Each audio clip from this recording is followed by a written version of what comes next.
In October 2022, the United States issued export controls with a specific intent to lock China's artificial intelligence industry at its current performance level. Beijing interpreted this not as a mere trade dispute, but as a strategic siege designed to block their path to technological parity.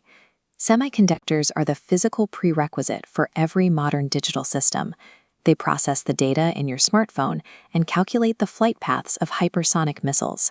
Because of this dependence, whoever controls the production of these microscopic circuits effectively manages the limits of modern military and industrial development.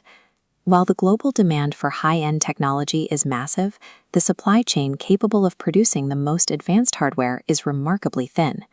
Currently, over 90% of the world's most sophisticated chips are manufactured by a single company, TSMC, concentrated on the island of Taiwan. Successive U.S. administrations utilized this centralization to implement export bans, while simultaneously using the CHIPS Act to incentivize the return of manufacturing to American soil. In modern statecraft, holding the geographic bottleneck of a critical resource provides a level of leverage that traditional diplomacy cannot match. Beijing responded to the U.S. blockade by committing $150 billion in state funds toward a single goal: achieving domestic technological self-sufficiency. The strategy produced results sooner than many in Washington expected. When Huawei released the Mate 60 Pro, its internal components revealed a significant leap in homegrown capability. The Chinese firm SMIC had successfully fabricated a 7-nanometer processor, a milestone achieved despite their loss of access to the most advanced Western manufacturing tools. This illustrates a specific risk of technological embargoes. Depriving a rival of a resource can force them to develop the very industrial base you intended to suppress. Catching up to current standards is not the same as reaching the absolute edge of manufacturing. This schematic shows extreme ultraviolet lithography, or EUV.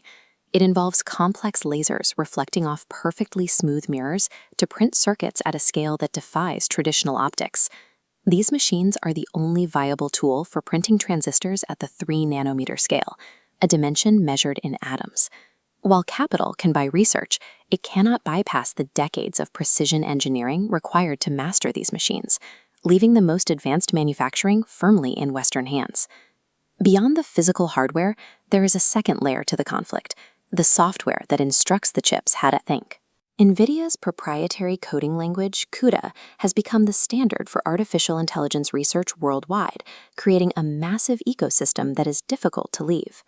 Chinese engineers are forced to choose between using blacklisted Western code frameworks or attempting to build an entirely new software ecosystem from zero.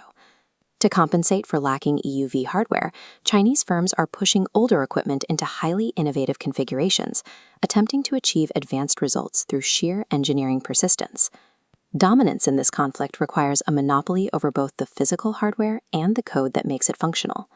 The friction between Washington and Beijing is forcing international borders into the conflict. Washington has successfully pressured key tech hubs in the Netherlands, Japan, and South Korea to restrict their own exports to China, effectively shrinking Beijing's access to the global market. These nations are navigating a difficult choice: comply with U.S. security demands or maintain their access to the lucrative Chinese consumer base. As the divide deepens, the ability for third-party nations to remain neutral in the technology sector is rapidly diminishing.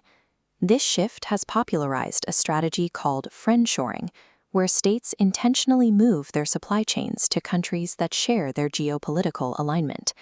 We're seeing a physical separation of the production networks that once connected the global economy. This process is creating a bifurcated tech stack, where hardware and software developed in one sphere are increasingly incompatible with the other. The battle over silicon indicates that for the most advanced technologies, the era of a single, borderless supply chain has likely reached its limit.